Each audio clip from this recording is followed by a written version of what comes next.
بسم اللہ الرحمن الرحیم۔ اور ایک بزرگ سے ساتھی فوت ہو گئے تو ان کا بیٹا پی آئی میں کیپٹن تھا، جہاز اڑاتا تھا۔ تو انہوں نے کہا بیٹا نماز پڑھ لیا کر، ابا فرصت نہیں ملتی، بہت کام ہوتا۔ کہا اچھا چلو نماز کے وقت ایک آدمی کو دعوت دے دیا کر، 5 نمازیں ہیں، 5 دفعہ دعوت دے دیا کر۔ وہ کہنے لگا میں دعوت دوں؟ خود تو میں پڑھتا نہیں، دوسرے کو کیسے دعوت دوں؟ کہا بیٹا ایک تو میری مان لے، نماز کا انکار کیا ہے تو یہ تو مان لے کہ چلو کسی کو کہہ دیا کر کہ بھائی نماز پڑھا کرو۔ کہ چلو یہ تو آسان ہے، میں کہہ دوں گا۔ تو اس نے اپنے ابا کی بات مان لی، ہر نماز پہ 1-2 کو کہہ دیتا بھائی نماز پڑھا کرو۔ اس کے والد فوج میں جرنیل تھے، یہ کیپٹن تھا، دونوں کی ملاقات نہیں ہوئی۔ 6 مہینے بعد باپ بیٹا کی ملاقات ہوئی تو دیکھا تو کپتان صاحب کی داڑھی بھی اور ماتھے پہ محراب بھی۔ انہوں نے کہا بیٹا یہ کیا ہوا؟ کہا آپ نے مجھے پھنسا دیا۔ وہ جب میں لوگوں کو کہتا رہا تو میرے اپنے اوپر اثر ہونا شروع ہو گیا کہ میں اپنے آپ کو ملامت کرنے لگا کہ اوروں کو تو کہہ رہا ہے، خود تو پڑھتا نہیں۔ کہ اس نے مجھے کھڑا کیا اور میں نماز پہ آیا۔ پھر ایک دن شیو کرنے لگا، شیشے میں کھڑا دیکھ رہا تھا تو میں نے کہا جب اللہ کو سجدہ کر رہا ہوں تو چہرے پہ نبی کی سنت بھی ہونی چاہیے۔ تو میں نے سیفٹی بھی پھینک دی، داڑھی بھی رکھ لی۔ تو تبلیغ کا کام کرتے رہنا، ہم فرشتے نہیں بن سکتے۔ ایک دفعہ ایک آدمی نے میرے اوپر بڑی چڑھائی کی، تم تبلیغ والے منافق ہو، کہتے کچھ ہو کرتے کچھ ہو، تمہارے قول اور فعل میں بہت فرق ہے۔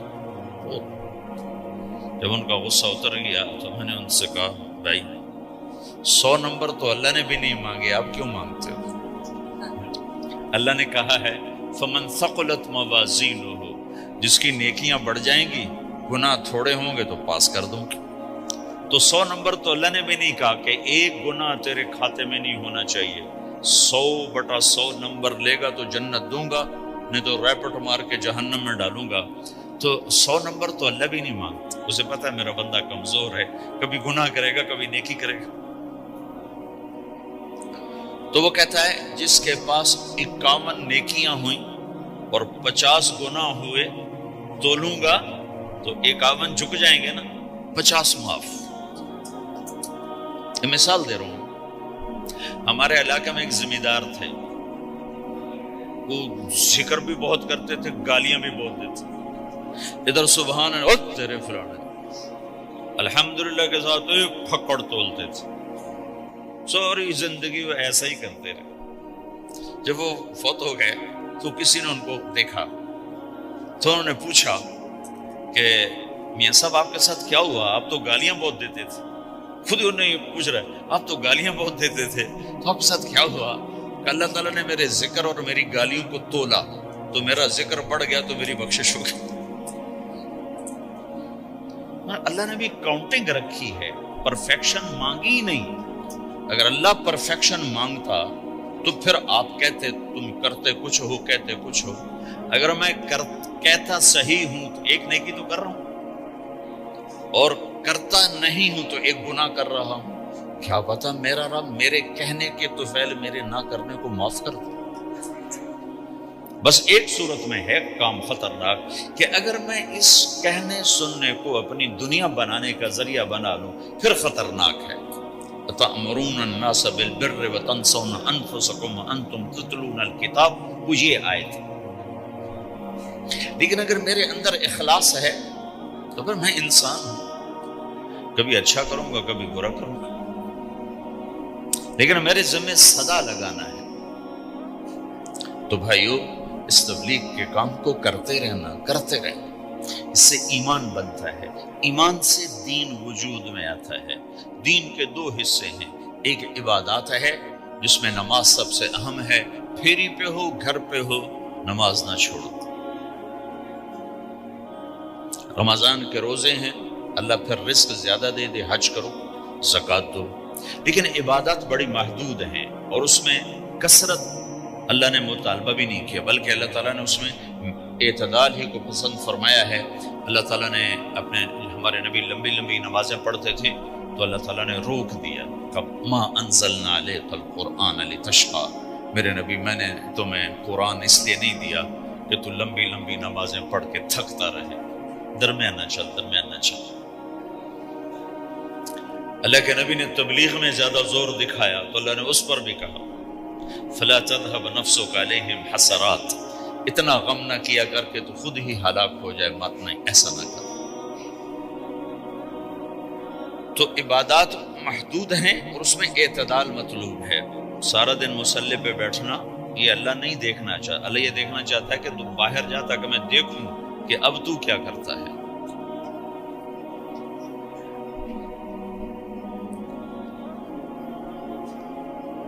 دوسرا حصہ اس کا اخلاقیات ہے، آپس کی معاشرت ہے۔ دین جو اثر انداز ہوتا ہے وہ معاشرت سے اثر انداز ہوتا ہے، عبادت سے نہیں، عبادات سے نہیں۔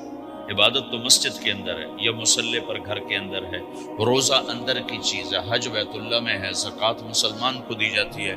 تو دنیا میں دین پھیلنے کے لیے اور اپنوں کو دین کے قریب کرنے کے لیے جو سب سے بڑا عمل ہے وہ بھائیو اچھے اخلاق۔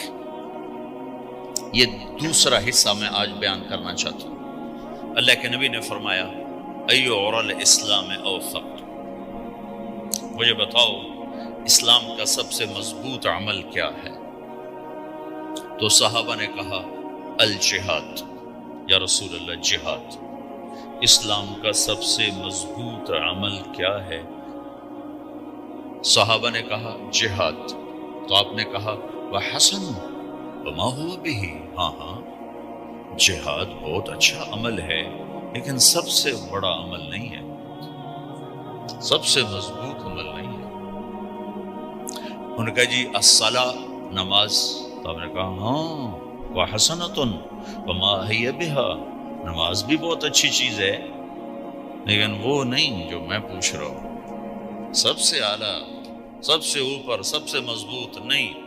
ان کا جی الحج، حج۔ تو آپ نے کہا حج بھی بہت اچھا عمل ہے لیکن وہ نہیں جو میں نے پوچھا ہے۔ پھر صحابہ نے کہا جی روزہ، آپ کا روزہ بھی بہت اچھا ہے لیکن وہ نہیں جو میں نے پوچھا ہے۔ تو پھر صحابہ نے کہا یا رسول اللہ پھر آپ ہی بتائیں، ہمیں تو نہیں پتہ۔ تو ہمارے نبی عبادات سے اوپر لا رہے ہیں، اپنے ساتھیوں کو عبادات پہ قائم کر دیا۔ ہر آدمی نمازی بن چکا ہے، ہر آدمی روزے دار بن چکا ہے، ہر آدمی مالدار زکوٰۃ دینے والا بن چکا ہے، اور ہر آدمی حج کا جذبہ پیدا کر چکا ہے۔ اب آپ ان کو اخلاق پہ لانا چاہتے ہیں، چونکہ اسلام کی تکمیل اخلاق سے ہے۔ اسلام کو تشبیہ دی گئی ہے گھر کے ساتھ، بنی الاسلام علی خمس، تو بنیا کا لفظ عمارت پر بولا جاتا ہے۔ تو اسلام کی بنیاد میں ہے کلمہ، نماز، روزہ، حج، زکوٰۃ۔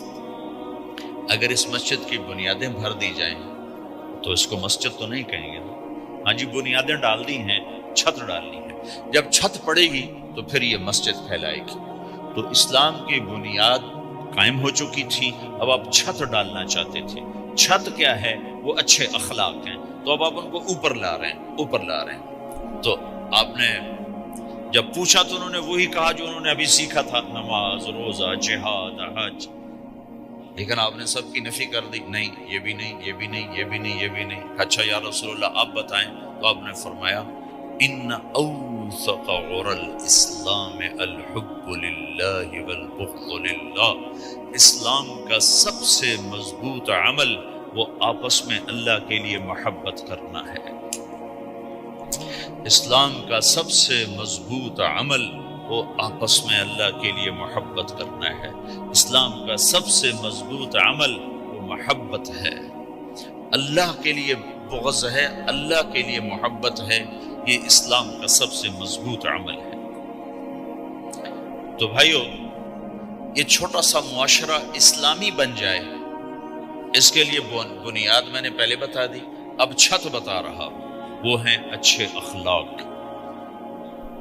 اللہ تعالیٰ نے جب ہمارے نبی نے نماز لمبی پڑھی تو اللہ نے کہا درمیانی پڑھو، میں نے ابھی بتایا۔